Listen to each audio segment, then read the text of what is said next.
آپ دیکھ رہے ہیں سٹی انڈیا نیوز چینل، حق کی آواز۔ السلام علیکم ورحمۃ اللہ وبرکاتہ۔ میں حافظ احمد اکرم عباس آپ سبھی کا سٹی انڈیا ٹی وی کے اسپیشل پروگرام ماہ ربیع الاول میں استقبال کرتا ہوں۔ بتاریخ 12 ربیع الاول پیر کا دن، یہ وہی دن ہے جہاں سرور کائنات پیارے نبی صلی اللہ علیہ وسلم کی ولادت شریفہ ہوئی۔ یہ وہی دن ہے جہاں ظالموں کا زوال کا وقت وہاں سے شروع ہوا۔ معزز دوستو، آج ہمارے ساتھ اسٹوڈیو میں موجود ہے خلیفہ خطیب دکن رحمۃ اللہ علیہ کے مرید، میری مراد مولانا حافظ محمد افتخار الدین قادری صاحب قبلہ مدث اللہ العالی سے ہم حضرت والا کا تہہ دل سے استقبال کرتے ہیں۔ اور قبل اس کے کہ حضرت والا کا خطاب شروع ہو، سوالات و جوابات کا سلسلہ شروع ہو، میں تمام دوستوں سے جو اس وقت مجھے سٹی انڈیا ٹی وی کے چینل کے ذریعے دیکھ رہے ہوں، ان تمام سے میں گزارش کروں گا کہ وہ کچھ دیر کے لیے اپنے کاموں کو رد کر دیں، اڑوس پڑوس کی آوازوں کو بند کر دیں۔ بڑا ہی اہم خطاب، ہم اہم عنوان سے ہم حضرت والا سے استفادہ ادا کرنے کی ہم پوری کوشش کریں گے۔ قبل اس کے کہ میں وقت کو ضائع کیے بغیر میں اب مولانا کی طرف رخ کرتا ہوں۔ مولانا، 12 ربیع الاول پیر کا دن آپ صلی اللہ علیہ وسلم کی ولادت شریفہ ہوئی، اور آج 12 ربیع الاول بروز جمعہ میں چاہوں گا کہ آپ ہمارے سٹی انڈیا ٹی وی کے چینل کے ذریعے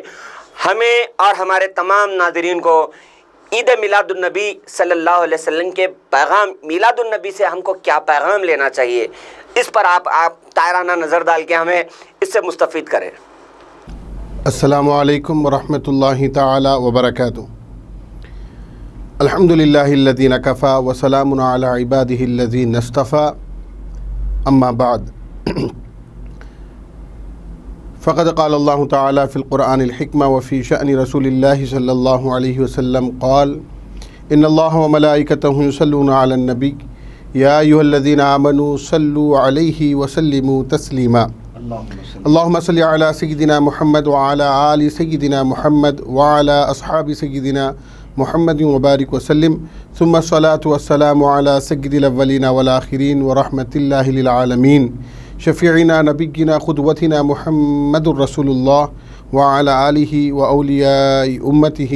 خصوصاً جناب السلطان الاولیاء برہان الاصفیاء نائب الرسول اللہ، قائل قول قدمی هذه علی رقبۃ کل ولی اللہ وولیۃ اللہ، المحبوب السبحانی شیخ عبد القادر الجیلانی رضی اللہ عنہ وارضاہ عنا ولا حرمنا من برکات قربہ فی حضرت مولا۔ سب سے پہلے تو رب ذوالجلال خالق کل مالک کائنات کا شکر ادا کرتے ہیں کہ مولا نے ہمیں ہمارے بغیر کسی حسن عمل کے مسلمان بنایا، اور اپنے حبیب خاص رحمت عالم صلی اللہ علیہ وسلم کی امت میں پیدا فرمایا، اور اس بات پر بھی 100,000 درود و سلام کہ اللہ تبارک و تعالیٰ نے ہمیں میلاد منانے کا سلیقہ طریقہ توفیق عنایت عطا فرمائی، اور 100,000 درود و سلام اس نبی محترم علیہ الصلاۃ والسلام پر کہ جنہوں نے اس دنیا کو جینے کا طریقہ، زندگی کا سلیقہ، رب سے ملنے کا راستہ بتلایا، چلایا،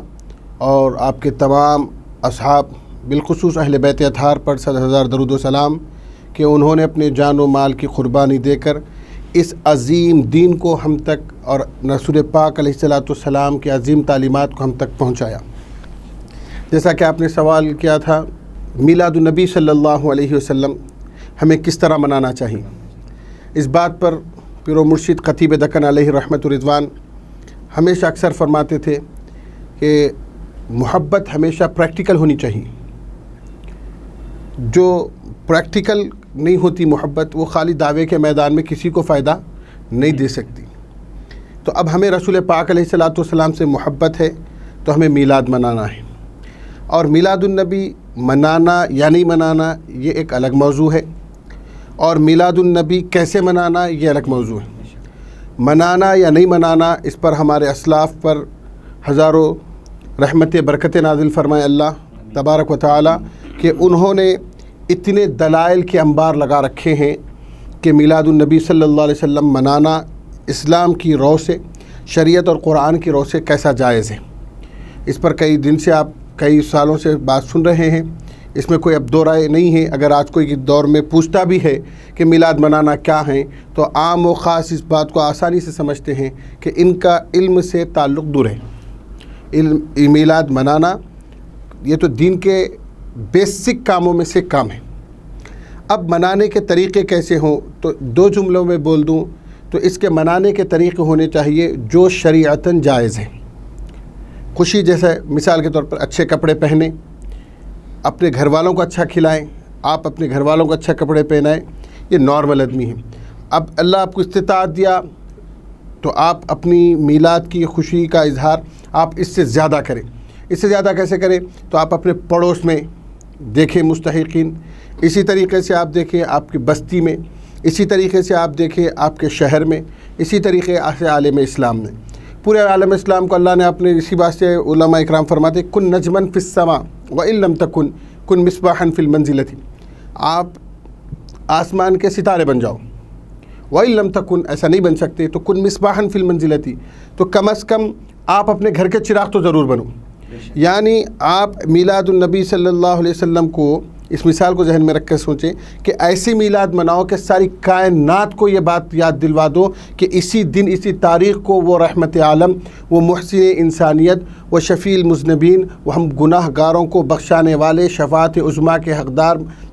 مقام محمود پر فائز ہونے والے ہمارے آقا سید عالم صلی اللہ علیہ وسلم کی ولادت ہے۔ آپ ایسے اعلان کریں۔ وَإِن لَمْ تَكُنْ، آپ اتنا نہیں کر سکتے تو کیسا کریں تو کن مصباحا فی المنزلۃ، کم از کم اپنے گھر میں کریں۔ تو آپ اپنے پورے گھر کو دین کا ماحول دیں۔ جب رسول سے محبت ہے تو رسول کے کام سے محبت ہونا، اور رسول کے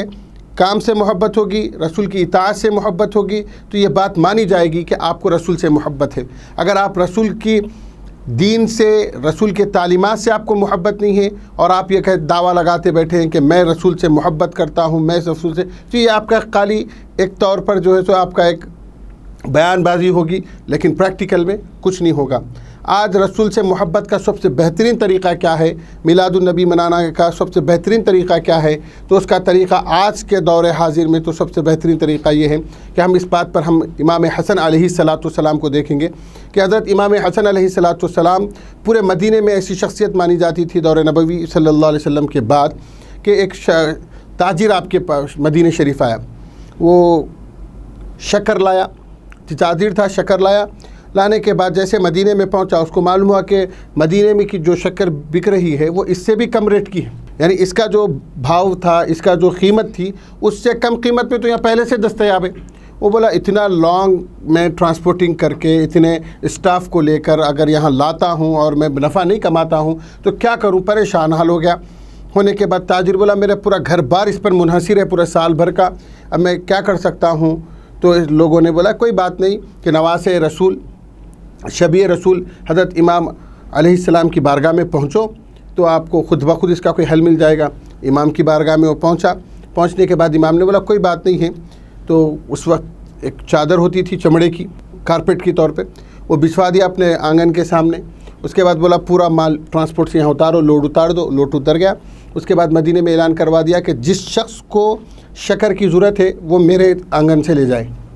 پورا شکر بٹوا دیا۔ اب تاجر کو بلا کر بولا تیرا مال میں نے اپنے پہ لیا اور اس کو بٹوا دیا، اب مال یہاں پر نہیں ہے اور بٹوایا میں ہوں، تو اب جو تو قیمت بولے گا وہ قیمت میں دوں گا، بغیر ہچکچاہٹ کے قیمت بول۔ وہ بولا حضور والا یہ ٹرانسپورٹنگ کا خرچہ ہوا، میں یہ نفع چاہتا تھا، تو آپ نے اس کو اس کے نفع کے ساتھ اتنے پیسے دے کر اس کو روانہ کر دیا۔ تو یہ جو دریا دلی تھی یہ اس کے پورے گھر کی کفالت تھی۔ آج یہ ہمارے پاس ضرورت ہے، ہمارے ماحول میں ضرورت ہے کہ ہم ایک دوسرے کو سپورٹ کریں، جس حیثیت سے چاہے سپورٹ کریں، کر معاشرے کو، سوسائٹی کو اچھا بنائیں۔ اور جہاں تک رسول پاک علیہ السلام کی میلاد کا معاملہ ہے تو یہ رسول پاک علیہ السلام کی میلاد نہ کہ صرف مسلمانوں کے لیے ہوئی بلکہ ہر انسان، ہر جن کے لیے آقا علیہ السلام رحمت ہے۔ تو اب ان کی میلاد کا فائدہ بھی سب کو ہونا چاہیے۔ تو اب اس کا میلاد کا فائدہ سب ہونا چاہیے تو کیسے کریں؟ تو مسلمان جو رسول پاک علیہ السلام پر اپنے جان دینے تیار ہے، وہ لوگ ایسے کام کرے کہ اپنے اس میلاد کا ایک پیغام ایسے دے کہ آپ حالات حاضرہ میں اگر ہم دیکھتے ہیں تو ہمارے شہر میں پانی کی وجہ سے جو کئی مسائل ہوئے ہیں، اس کے علاوہ دیکھتے ہیں گاؤں ہیں وغیرہ میں ایسے کئی اور بھی مسائل ہیں، تو ایسی جگہوں پر آقا علیہ السلام کے میلاد کے تحفے کے طور پر غریبوں میں کپڑا بانٹیں، سبحان اللہ، اور بے شک، کھانا کھلائیں۔ کھانا کھلانا اور آپ کو خوشی منانا ہے، آپ کو کسی کو کھانا کھلانے میں خوشی ہو رہی اور رسول پاک علیہ السلام کی میلاد کے واسطے آپ کھانا کھلائیں۔ پھر انشاءاللہ میں اس پر بولوں گا کہ آپ کا ایک کھانا کھلانا، آپ کا ایک کپڑے دینا کیا قرآن و حدیث کے رو سے آپ کو فائدہ پہنچانے والا ہے؟ تو بالکل پہنچانے والا ہے صاحب، اس میں کوئی دو رائے نہیں۔ تو آپ اس کو کریں گے، دیں گے۔ اب کئی جگہوں پر آپ اگر سے اس طریقے کا کام کرتے ہیں تو لوگوں کو بھی رغبت ہوگی۔ امام اعظم ابو حنیفہ رحمۃ اللہ علیہ کو ہم نے سنا ہے، فالو کرتے ہیں، دنیا کے بڑے مجتہدین میں آپ کو آتا ہے، امام اعظم آپ ہیں، تو آپ ان کی لائف کو پڑھیں گے تو ان لوگوں نے جو کام کیا، اب خواجہ خواجگان، خواجہ چشت، خواجہ معین الدین حسن سنجری غریب نواز رحمہ اللہ کو اگر آپ دیکھیں گے کہ ہندوستان آپ غریب نواز آئے تھے، تو ہندوستان میں جب آئے تھے تو غریب نواز لائے کیا تھے؟ تو اپنے یہی اخلاق لائے تھے، یہی کردار لائے تھے کہ لوگ ہمیں دیکھ کر قریب آتے تھے۔ آج ہمارا معاملہ یہ ہو گیا کہ ہم اس کردار سے دور ہیں۔ کیوں دور ہے؟ تو اس کی سب سے پہلی وجہ ہے کہ ہم نے آج دین کو سیکنڈری بنا دیا۔ دین ہمارے پاس ثانوی حیثیت ہے،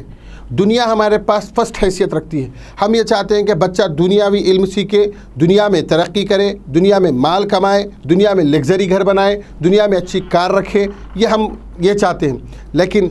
ہونا کیا تھا؟ ہونا یہ تھا کہ میرا بیٹا ایسا کام کرے کہ جنت میں محل بنے۔ ہونا یہ تعلیمات تو یہ دینی تھی کہ ایسا کوئی کام کرے، لوگوں کو ایسے کوئی ہیلپ کرے کہ لوگ اس کو دعا دے، کل قیامت کے دن رسول پاک علیہ السلام کے شفاعت میں حصے دار بنیے۔ ایسی فکر ہوتی تھی اور یہ اخلاق ہوتے تھے، ایسا اخلاق سکھائے جاتے تھے۔ اب مثال کے طور پر آپ دیکھیں گے، میں نے دو اشخاص کا، بزرگان دین کا آپ کے سامنے ذکر کیا، ایک امام اعظم ابو حنیفہ رحمۃ اللہ علیہ اور ایک خواجہ خواجگان، خواجہ چشت، خواجہ معین الدین حسن سنجری غریب نواز سلطان الہند۔ آپ اگر سے غریب نواز کو دیکھتے ہیں، ہندوستان جب تشریف لائے تو آپ نے اپنے اخلاق سے دین کو پھیلایا۔ اسی طریقے سے امام اعظم ابو حنیفہ کو دیکھتے ہیں، روایتوں میں آتا ہے کہ امام اعظم ابو حنیفہ کا ایک پڑوسی تھا، وہ پڑوسی یہودی تھا، تو اس نے اپنے گھر میں یہ بات اسٹرکٹلی بول دی کہ آپ سب کچھ کریں لیکن یہ بازو جو امام ہے اس کے پاس کبھی نہ جائے۔ یہ ایک ایسی شخصیت ہے کہ اس کے پاس جو جاتا ہے یہ اس کا ہو جاتا ہے۔ تو اب حیران ہو گئے لوگ کہ اب کیسے اس کے پاس نہ جاؤ، اور ماں پرہیز تھا، شوہر کا حکم تھا، بیوی بچے سب پرہیز کرتے تھے۔ اتفاق سے جنگ کا ماحول ہوا، وہ سپاہی تھا، آرمی میں تھا اس دور کی، وہ اپنی بیوی کو بولا کہ یہ 6 مہینے کا راشن ہے، میں 6 مہینے تک شاید واپس آؤں، نہ بھی آؤں تو میرے خاندان کے افراد سے تو مدد لے لینا، میں جب واپس آؤں تو ان کی بھی میں بھی مدد واپس کر دوں گا۔ لہذا بول دیا، نتیجہ دیا، پھر بولا کہ دیکھو سب کرنا، بازو کے امام کے پاس نہیں جانا۔ اتفاق سے وہ جنگ چلا گیا، واپس آیا نہیں، جنگ ختم ہو گئی، وہ قید میں آ گیا، پریشان ہو گیا، بہرحال واپس نہیں آیا، یا گھر میں کھانا ختم ہو گیا، رشتہ دار ہاتھ اٹھا دیے، کئی مہینے ہو گئے۔ اب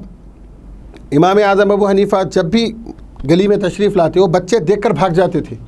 اب بچے سست بیٹھے ہیں، نڈھال بیٹھے ہیں، تو امام نے پوچھا بچوں سے کہ بچے اتنے سست اور نڈھال بیٹھے ہیں، بچے کے اندر کی وہ تابناکی نہیں دکھ رہی ہے، وہ بچوں میں چستی، وہ پھرتی نہیں دکھ رہی۔ اپنے گھر میں جا کر اپنے گھر والوں سے، اپنے محل سے کہا، اپنے وائف سے بولا کہ آپ جا کر معلوم کریں حال کیا ہے۔ وہ پہنچی، معلوم کرنے کے بعد کہ اس طریقے کا معاملہ ہوا اور اس طریقے سے وہ لوگ پریشان ہیں، تو امام اعظم نے فرما دیا کہ دیکھو بیگم، کل سے اس وقت تک ہمارے گھر کا چولہا نہیں جلے گا جب تک کہ ہمارے پڑوسی کے گھر میں کھانا نہ ہو۔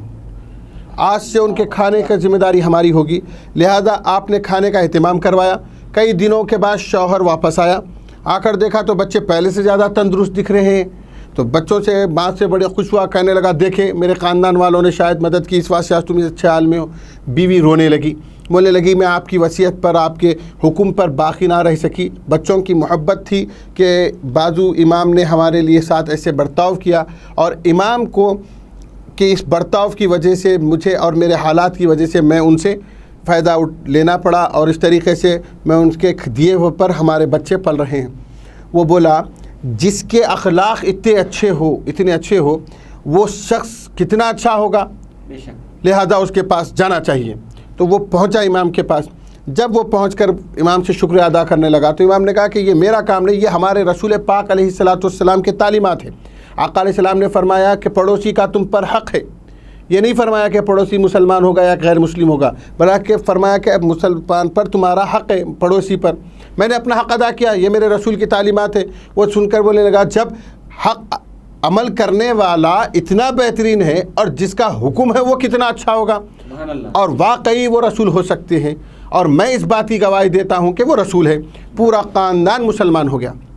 ہندوستان میں جب غریب نواز آئے تو یہی معاملہ رہا، تو غریب نواز کے اخلاق کو دیکھ کر ہی آج ہم مسلمان ہیں۔ اور جب یہ میلاد النبی ہے، اس بارے میں ایک بات میں خاص طور سے کہوں گا کہ میلاد جب ہم مناتے ہیں تو میلاد ہے کس کی صاحب؟ تو میلاد ہمارے رسول پاک علیہ الصلاۃ والسلام کی ہے۔ جب رسول پاک علیہ السلام کی میلاد ہے تو رسول پاک علیہ الصلاۃ والسلام نے جب دین کا اعلان کیا تو سب سے زیادہ، جب کفار مکہ آپ کے دشمن ہوئے تو سب سے زیادہ کسی نے ہیلپ کی تو وہ فیملی رسول تھی، سیدہ خدیجۃ الکبریٰ سلام اللہ علیہا تھی۔ سب سے زیادہ دین کو برداشت کیا، اس کے اوپر آنے والے مصائب کو برداشت کیا تو حضرت سیدنا ابو طالب رضی اللہ تعالیٰ عنہ تھے، کہ ان لوگوں نے اس کو برداشت کیا۔ اور آج جو نعتیں پڑھنے کا میلاد میں جو چل رہا ہے کہ ہر کوئی نعت پڑھنا چاہتا ہے اور اپنے عشق اور محبت کا اظہار کرنا چاہتا ہے، اور آپ تو جانتے ہیں کہ نعت کتنا عشق اور مستی کو اپنے بتانے کا اچھا طریقہ ہوتا ہے، لیکن اس کو غور کریں کہ سب سے پہلے اس روح زمین پر کس نے رسول پاک علیہ الصلاۃ والسلام کی نعت پڑھی؟ حیران ہو جائیں گے کہ اس سب سے پہلے اس زمین، روح زمین پر جس نے ہمارے رسول پاک علیہ الصلاۃ والسلام کی نعت گوئی کی، اس ذات کا نام سیدنا ابو طالب علیہ رضی اللہ تعالی عنہ ہے، جنہوں نے آقا علیہ الصلاۃ والسلام کے وسیلے سے دعا ہونے پر آسمان سے جب بارش ہوئی اور اس بارش کو دیکھا تو آپ نے قصیدہ لکھ دیا، اور یہ معتبر کتب احادیث میں، بلکہ رسول پاک علیہ الصلاۃ والسلام کی ذات اقدس پر اتنے نعتیں لکھی حضرت ابو طالب علیہ السلام نے کہ آپ کا نعتیہ دیوان ہی ہے، دیوان ابو طالب کے نام سے۔ تو بہرحال بات میں بتا رہا تھا کہ فیملی رسول نے بڑی محنت کی۔ آپ اس میں ابن اسحاق لکھتے ہیں کہ کس طریقے سے مدد کی۔ جب آقا علیہ الصلاۃ والسلام ایک مرتبہ اپنے گھر تشریف لائے، چہرے مقدسہ پر کچھ غم کے آثار نظر آئے، تو سیدہ طاہرہ مطہرہ ام المومنین خدیجۃ الکبریٰ سلام اللہ علیہا نے کہا یا رسول اللہ صلی اللہ علیہ وسلم، کیا بات ہے آپ کے آج چہرے اقدس غم میں نظر آ رہا ہے، آپ کے اس چہرے کو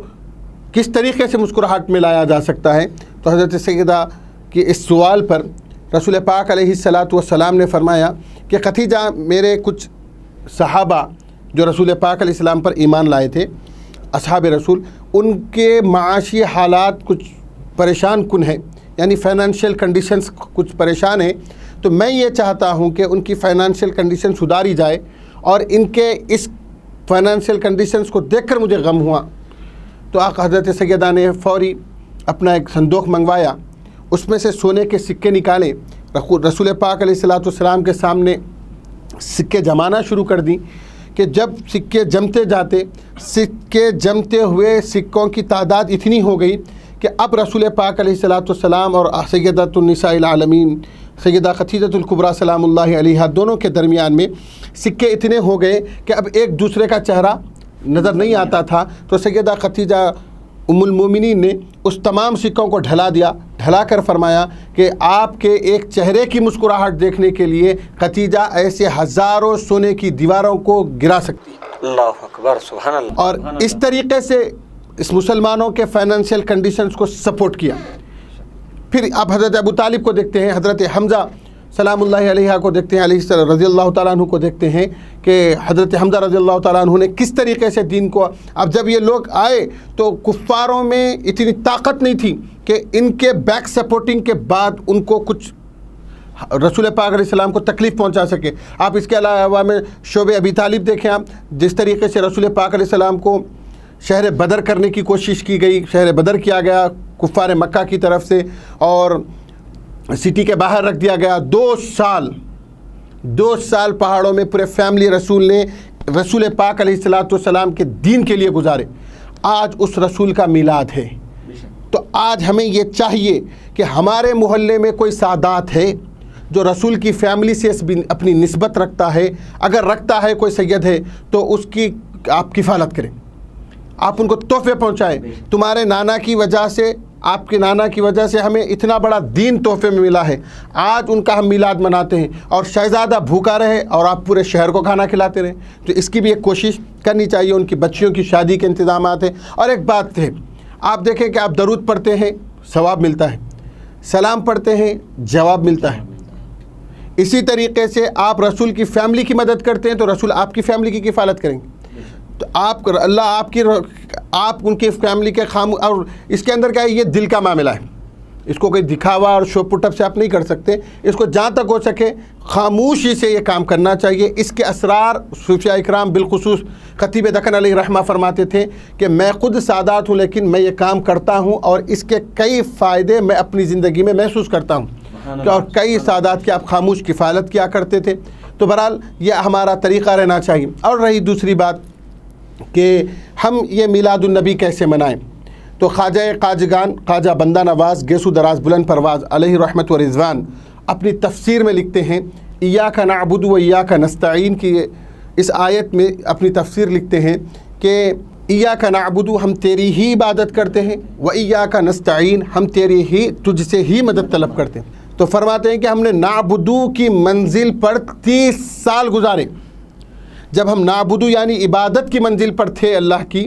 تو ایسا تھا کہ ہم مجلس میں بیٹھے تو بھی ہمیں خبر نہ ہوتی، ہم محفل میں بیٹھے تو بھی ہمیں خبر نہ ہوتی، ہم صحرا میں ہوتے کبھی تو ہمیں معلوم نہ ہوتا، کبھی ہم ویرانے میں ہوتے تو بھی ہمیں محسوس نہ ہوتا، کبھی مجلس میں ہوتے تو بھی محسوس نہیں ہوتا، بس ایک ہی ذہن ہوتا کہ ہم اس کی عبادت کرنا ہے، اس کے ذکر میں لگے رہے۔ 30 سال تک نعبدو کی منزل پر گزارے تو اللہ نے نستعین کی منزل پر پہنچایا۔ اور جس دن بندہ نواز اپنے دادا پیر سے یہ بات روایت کرتے ہیں، یعنی حضرت نظام الدین محبوب الہی سے، نظام الدین محبوب الہی علیہ رحمت رضوان کا قول ہے کہ جس دن ہم نے نستعین کی منزل پر پہنچا، اس دن یہ ہوا کہ اللہ تبارک و تعالیٰ نے ہمیں اتنا عطا کیا، مانگنے کی منزل پر پہنچے، اتنا عطا کیا جس مرید کے لیے ہاتھ اٹھا دوں، اپنے لیے تو سیلف الگ ہے، میں جس مرید کے لیے ہاتھ اٹھا دوں اللہ اس کے قسمت کے ستارے بدل دے۔ سبحان اللہ، سبحان اللہ۔ آج ہمیں ضرورت ہے کہ نعبدو کی منزل کو سمجھیں۔ رسول پاک علیہ السلام کی میلاد ہے، اب کیا چاہتے ہیں یہ میلاد کیسے منائیں؟ آپ جلوس نکالیں، اتنا ڈیسنٹ اور اتنا پرفیکٹ ہمارا جلوس ہونا چاہیے کہ لوگ دیکھ کر بولیں کہ ادب ایسے ہوگا، کیونکہ آپ دیکھیں گے کہ رسول پاک علیہ السلام کے بارے میں ایک بات میں آپ کو بتا دوں، بخاری شریف میں بھی اس کی حدیث وغیرہ ملتی ہیں آپ کو۔ آقا علیہ السلام کی حدیث مبارکہ ہے کہ ہم کسریٰ اور خیسر و کسریٰ کے خزانے مسجد نبوی کے صحن میں پڑے ہوں گے، تو یہودیوں نے پلان کیا کہ آخر ان کے پاس ایسی کیا آرمی جمع ہو گئی ہوگی یا پھر ایسا کیا سپر پاور ان لوگوں نے بنوا لیا ہے کہ دنیا کی سب سے بڑی امپائر کنگڈمز کو یہ لوگ زمین چٹانے کی بات کرتے ہیں اور ان کو ختم کرنے کی بات کرتے ہیں، جبکہ یہ لوگ ہیں مدینے میں اور ان کے پلاننگ ہے ساری کائنات۔ تو حیران ہو گئے۔ تو اس بارے میں کچھ نہ کچھ ہمیں یہ چاہیے کہ ہم ان کے پاس کوئی جاسوس بھیجیں۔ تو وہ لوگوں نے ایک دوسرے ملک سے، شام وغیرہ سے ایک جاسوس بلوا کر اس جاسوس کو پورا میٹر سمجھا دیا کہ محمد صلی اللہ علیہ وسلم رہتے تو مدینے میں ہیں، لیکن ان کے آگے کے جو عزائم ہیں اور آگے کی جو باتیں یہ بولتے ہیں، ہم نے کبھی جھوٹ ہوتے ہوئے ہم نے بھی نہیں سنا۔ یہ جس چیز کی خبر دیں وہ خبر کبھی جھوٹ تو نہیں ہوئی، لیکن یہ فرماتے ہیں کہ آئندہ میں کسریٰ کے خزانے ان کے مسجد نبوی میں پڑے ہوں گے، جبکہ آج ان کی قوم کا یہ عالم ہے کہ اگر یہ دوپہر میں کھاتے ہیں تو رات کے کھانے کا ان کے پاس کوئی انتظام نہیں ہوتا۔ ایسے دور میں یہ لوگ یہ چیلنج کرتے ہیں کہ پوری دنیا کو ہم گھٹنے ٹکا دیں گے تو ان کے پاس کوئی نہ کوئی سپر پاور بنا ہوگا، لہٰذا